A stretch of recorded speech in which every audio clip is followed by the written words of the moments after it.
नमस्कार, मी Sandeep Desai. Speed news मध्ये आपल्या सगळ्यांचं स्वागत. सुरुवात करणार आहोत वेगवान घडामोडींना. मुंबईतल्या अत्यंत वर्दळीच्या दादर टर्मिनसवरील ताण कमी करण्यासाठी आजपासून परळ टर्मिनस सुरू केलं जाणार आहे. परळ स्थानकाचं रूपांतर टर्मिनस करण्यात आलं असून आजपासून परळ स्थानकातून रेल्वे धावणार आहे. मुंबईच्या वाहतूक कोंडीला पर्याय असणाऱ्या मोनो रेल्वेच्या दुसऱ्या टप्प्याचा शुभारंभ आज होणार आहे. मुख्यमंत्री देवेंद्र फडणवीस स्वतः दुसऱ्या टप्प्याच्या मोनो रेलला हिरवा झेंडा दाखवतील. मात्र पहिला टप्पा सुरू झाल्यानंतर दुसरा टप्पा सुरू करण्यासाठी तब्बल 5 वर्षे लागली आहेत. या दरम्यान अनेक कारणांमुळे पहिला टप्पा सुद्धा वादाच्या भोवऱ्यात सापडला होता. मुंबई लोकलच्या तिन्ही मार्गांवर आज मेगा ब्लॉक घेण्यात येतोय. मध्य रेल्वेवर कल्याणहून सीएसएमटी दिशेकडे जाणाऱ्या जलद मार्गावर मेगा ब्लॉक घेण्यात येणार आहे. त्यामुळे दिवा ते परळ या स्थानकांदरम्यान जलद मार्गावरील सर्व लोकल धीम्या मार्गावर वळवण्यात येतील. या लोकल दिवा ते परळ दरम्यान सर्व स्थानकांवर थांबा घेणार आहेत. पश्चिम रेल्वे मार्गावरील सिग्नल आणि ओव्हरहेड वायरच्या दुरुस्तीसाठी सांताक्रूझ ते गोरेगाव स्थानकांदरम्यान धीम्या मार्गावर जम्बो ब्लॉक घेण्यात आलेला आहे. सांताक्रूझ ते गोरेगाव स्थानकांदरम्यान धीम्या मार्गावरील सर्व लोकल जलद मार्गावर वळवण्यात येतील. या ब्लॉक काळामध्ये राम मंदिर स्थानकावर लोकल सेवा उपलब्ध नसेल. म्हाडाच्या गाळ्यांसाठी आणि घरांसाठी आज जाहिरात निघणार आहे आणि महत्त्वाची बाब म्हणजे यामध्ये एकाच डिपॉझिटमध्ये कितीही अर्ज करता येणार आहेत. मुंबई गृहनिर्माण क्षेत्र विकास आणि कोकण गृहनिर्माण क्षेत्र विकास यातील 276 गाळे आणि 217 घरांसाठी जाहिरात असेल. ग्रामविकास विभागाच्या विविध पदांसाठी येत्या काही दिवसांमध्ये मेगा भरती होण्याची शक्यता आहे. 13,514 पदांसाठी ही मेगा भरती होणार आहे. राज्याच्या ग्रामविकास आणि महिला बाल विकास मंत्री पंकजा मुंडे यांनी ही माहिती दिली आहे.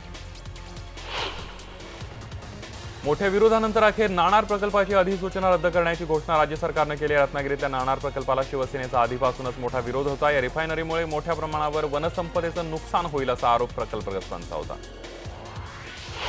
नाणार प्रकल्प रद्द झाल्यानंतर गावकऱ्यांनी मोठा जल्लोष केलाय. तर प्रकल्प रद्द केल्याबद्दल उद्धव ठाकरे आणि मुख्यमंत्र्यांचे आभारही मानले.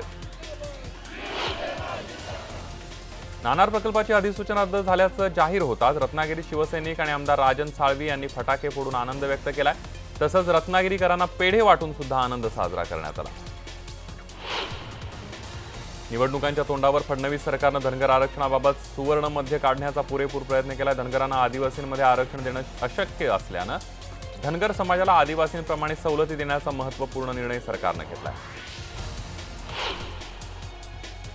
धनगरांना आदिवासींमध्ये आरक्षण देण्याची मागणी धनगर समाजाची आहे. मात्र 30च्या अहवालात धनगरांच्या आदिवासींमध्ये समावेश करणं शक्य नसल्याचं म्हटलेलं आहे. आदिवासी जमातीतील धनगड ही जमात म्हणजेच धनगर असल्यानं आदिवासींचं आरक्षण मिळावं अशी मागणी केली जाते.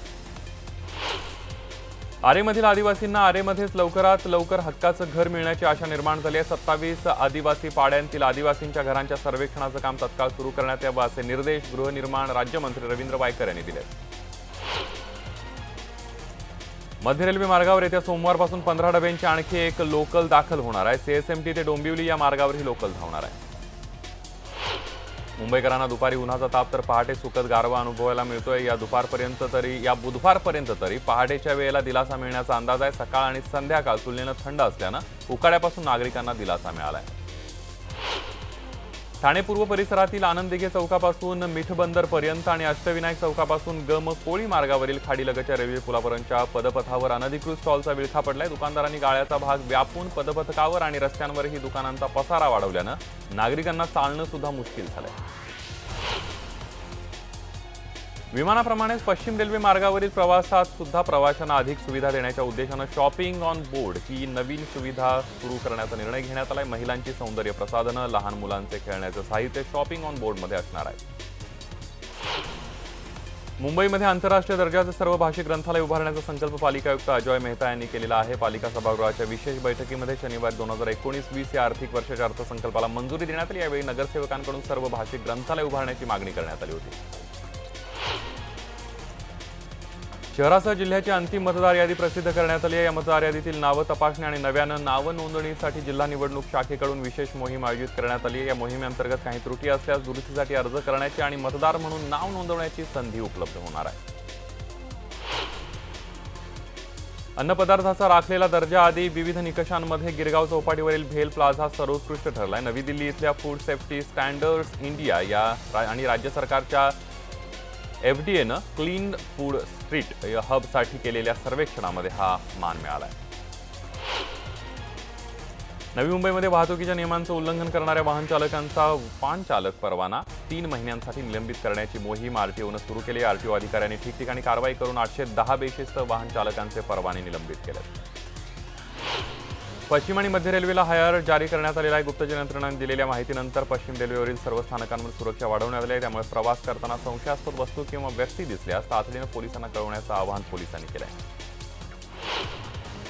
भिवंडी ठाणे रोडवरील काल्हेर जवळील पोलीस चौकीजवळ धावत्या कारला आग लागली। चालकाचं वेळीच कार बाजूला झाल्यानं तिथून पळ काढला आणि त्यामुळे सुदैवाने यात कोणतीही जीवितहानी झालेली नाहीये। मुंबईतील साकीनाक्याच्या रॉयल फॅब्रिकेशन कारखान्यामध्ये खिशात मोबाईलचा स्फोट झाल्याची घटना घडली आहे। सुदैवाने या दुर्घटनेमध्ये तरुणाला गंभीर दुखापत झालेली नाहीये। खिशात मोबाईलचा स्फोट होतानाची दृश्य सीसीटीव्हीत कैद झाले। नवी मुंबईतील ऐरोलीमध्ये नगरपालिकेनं आयोजित केलेल्या सभागृहाच्या उद्घाटनात शिवसेना आणि राष्ट्रवादीच्या कार्यकर्त्यांमध्ये जोरदार राडा झाला। यामध्ये आमदार संदीप नाईक आणि महापौर जयवंत सुतार समर्थक आणि शिवसेनेचे विरोधी पक्षनेते विजय चौगुले यांचे कार्यकर्ते एकमेकांना भिडले। नवी मुंबईतील शिवसेना राष्ट्रवादीमध्ये झालेल्या राडा प्रकरणी शिवसेना नगरसेवक MK मडवी, नगरसेवक करण मडवी, नगरसेविका विनया मडवी आणि इतर 3 जणांवर गुन्हे दाखल करण्यात आलेत। मात्र हे गुन्हे मागे घेण्यात आल्यानं विरोधी पक्षनेते धनंजय मुंडे यांनी पोलीस आयुक्त संजय कुमार यांची भेट घेत शिवसेना नगरसेवकांना अटक करण्याची मागणी केली आहे।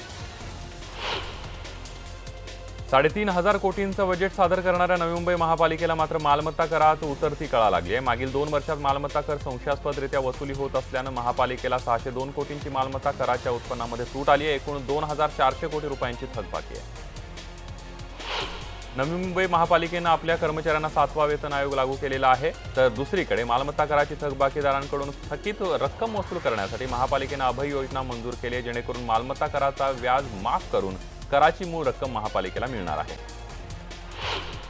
बोरिवलीतील संजय गांधी राष्ट्रीय उद्यानामध्ये नव्या रूपामध्ये व्याघ्र सफारी बांधण्यात येणार आहे। या सफारीमध्ये अद्ययावत गुंफेच्या आकाराच्या 100 कोटी रुपये खर्च करून इमारती बांधण्यात येणार। या केंद्रामध्ये LCDच्या मदतीनं वाघांचा इतिहास वर्तमान दाखवला जाणार आहे। मुंबई महापालिका कर्मचाऱ्यांना लागू करण्यात आलेल्या 7वा वेतन आयोगामुळे महसुली खर्चात प्रचंड वाढ झाल्याचं पालिका आयुक्तांनी स्पष्ट केलंय। कर्मचाऱ्यांना थकबाकीपोटी तब्बल 3,700 कोटी द्यावे लागणार आहेत। बेस्टची आर्थिक बाजू सावरण्यासाठी पालिकेनं 2,000 कोटी रुपयांची मदत करावी अशी मागणी कामगार नेत्यांसह नगरसेवकांनीही लावून धरलेली होती। मात्र पालिका आयुक्त बेस्टला आर्थिक मदत करण्यास तयार नसल्यानं या अर्थसंकल्पात बेस्टसाठी 40 कोटींची केलेली तरतूद कायम राहिली आहे। मुंबई विद्यापीठ तक्रार निवारणासंदर्भात एकरूप परिनियम तयार करण्यात आलेला आहे। त्यानुसार विद्यापीठ स्तरावर लोकपाल नियुक्त केला जाणार आहे। तर महाराष्ट्र हे विद्यापीठ स्तरावर लोकपाल नियुक्त करणारं देशातलं पहिलंच राज्य ठरलंय।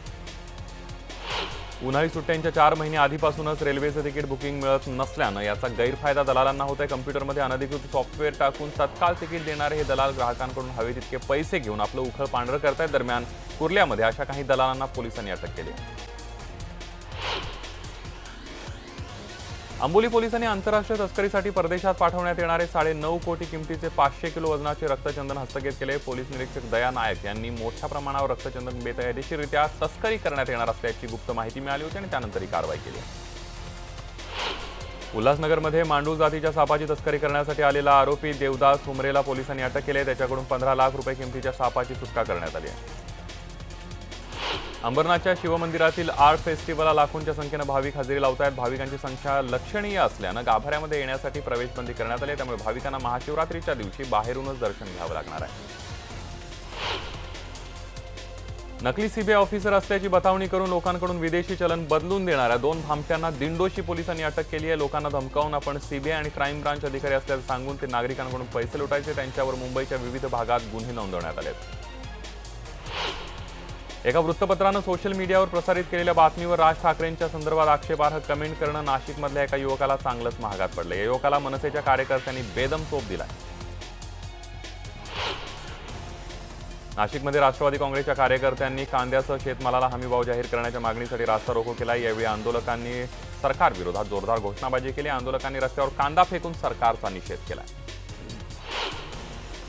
नाशिकचा मेहर सिग्नल ते ओल्ड CBS हा स्मार्ट सिटी रस्ता अर्धवट एकेरी वाहतुकीसाठी अखेर खुला करण्यात आलेला। मात्र त्याच्या विरुद्ध बाजूला रस्ता बंद करण्यात आल्यानं वाहतुकीची मोठी कोंडी होते। त्यामुळे नाशिककर चांगलेच वैतागले।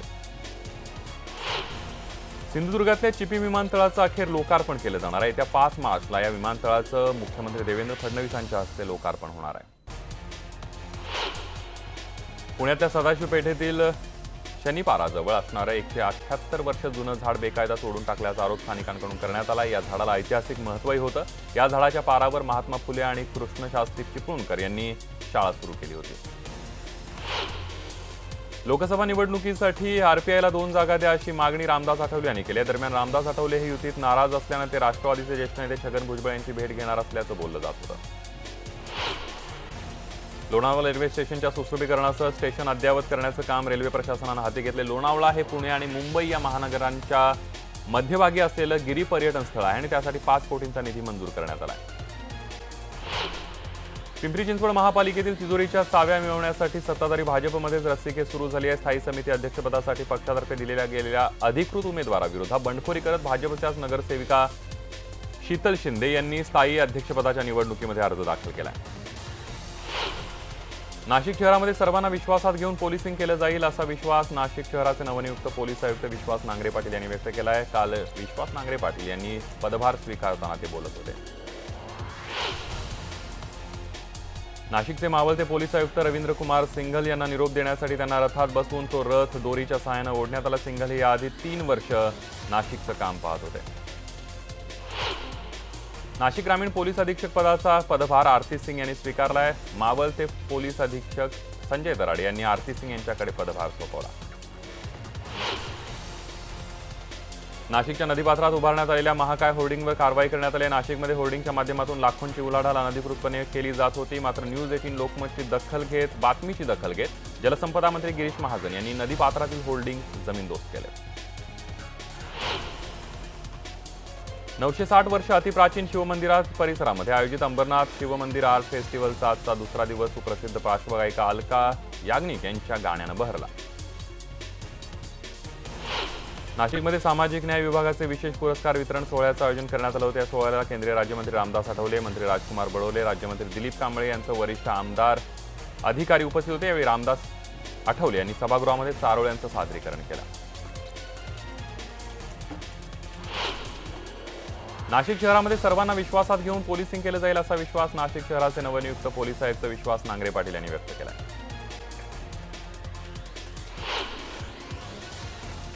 पुण्याचे उपमहापौर रिपब्लिकन नगरसेवक डॉक्टर सिद्धार्थ धेंडेंनी एका तरुणाला चांगला धडा शिकवला। येरवडा भागातील लुंबिनी गार्डन परिसरात सकाळच्या वेळी दुचाकी चालक गाडीवरून जाताना रस्त्यावर थुंकला। सिद्धार्थ धेंडेंनी त्या तरुणाला पकडून त्याला तांब्या पाणी दिला आणि फडकं दिलं आणि चक्क त्याला रस्ता साफ करायला सांगितलं। सांगलीत महाराष्ट्र राज्य मराठी पत्रकार संघाकडून सलमान खानचा बॉडीगार्ड गुरमीत सिंग उर्फ शेराचा पुरस्कार देऊन सन्मान करण्यात आला। यावेळी शेरानं आपल्याला पुरस्कार स्वरूपात मिळालेली 1 लाख रुपयांची रक्कम पुलवामामधील शहीद जवानांच्या कुटुंबियांना समर्पित केली। स्वीडनची तरुणी सांगलीची सून झाली आहे। संदीप पाटील या तरुणाचं प्रेम रशियात असताना स्वीडनच्या मरियमवर जडलं। भारतीय पद्धतीनं दोघांचा विवाह सोहळा गोव्यामध्ये तर रिसेप्शन मिरज इथं थाटामाटात पार पडलं।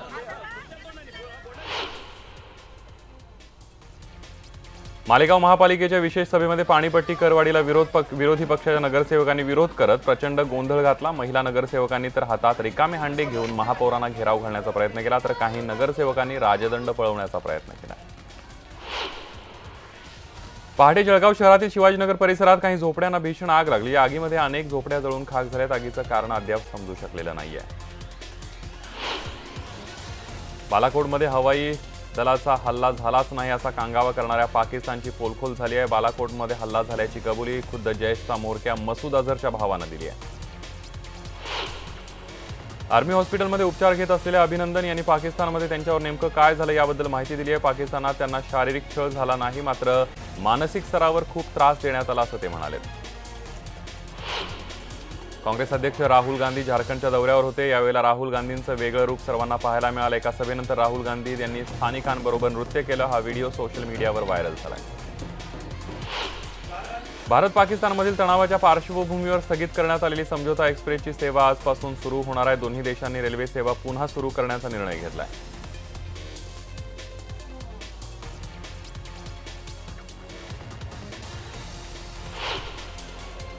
मराठमोळा केदार जाधव आणि महेंद्रसिंग धोनीनं केलेल्या शतकी भागीदारीच्या जोरावर भारतानं पहिल्या वनडे सामन्यामध्ये ऑस्ट्रेलियावर 6 गडी राखून मात केली आहे। ऑस्ट्रेलियानं दिलेलं 237 धावांचं आव्हान भारतानं केदार जाधव आणि धोनीच्या अर्धशतकी खेळीच्या जोरावर पूर्ण केलंय। जम्मू काश्मीरच्या सियासी शहरामध्ये दरड कोसळल्याची घटना घडली आहे। दरड कोसळल्यानं महेरला जाणारा रस्ता पूर्णपणे बंद झाला आहे। ही दरड चक्क चिनाब नदीच्या पात्रात पूर्णपणे कोसळली आहे, त्यामुळे परिसरात भीतीचं वातावरण निर्माण झालं आहे। जम्मू काश्मीरमधील श्रीनगरमध्ये बर्फवृष्टीला सुरुवात झाली आहे। बर्फवृष्टीमुळे मोठ्या प्रमाणावर रस्त्यांवर बर्फ साचला आहे। बर्फवृष्टीमुळे वाहतुकीवर सुद्धा परिणाम झाला आहे। ऑस्ट्रेलियामध्ये एका जंगलाला भीषण आग लागली। ही आग विझवण्यासाठी 300 पेक्षा अधिक अग्निशमन दलाचे कर्मचारी घटनास्थळी दाखल झाले होते। ही आग विझवण्यासाठी एअरक्राफ्टमधून आगीवर पाणी शिंपडण्यात येत आहे। कोण होणार मराठी करोडपती या लोकप्रिय मराठी कार्यक्रमाचं सूत्रसंचालन सैराटचे दिग्दर्शक नागराज मंजुळे करणार आहेत। सोनी मराठी या वाहिनीवर हा कार्यक्रम लवकरच सुरू होईल। नागराज मंजुळे एखाद्या कार्यक्रमाचं सूत्रसंचालन करण्याची ही पहिलीच वेळ आहे। फोर्ब्स इंडियानं महिला दिनाच्या पार्श्वभूमीवर डब्ल्यू पॉवर ट्रेलब्लेझर 2019 ही यादी जाहीर केली। या यादीमध्ये अशा महिलांचा समावेश केला गेलेला आहे ज्यांनी साधारणपणे पुरुषप्रधान क्षेत्रामध्ये आपला वेगळा ठसा उमटवला आहे।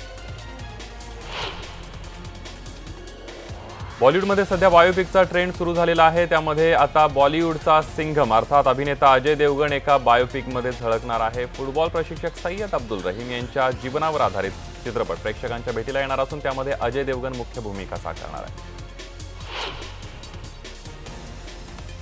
अभिनेता अतुल कुलकर्णी लवकरच डिजिटल माध्यमांवरील एका सिरीजमध्ये चौकटी बाहेरच्या भूमिकेत पाहायला मिळणार आहे। द सवाईकर केस या गोव्यामधल्या एका कुटुंबावर आधारित एका सिरीजमध्ये अतुल मुख्य भूमिका साकारणार आहे।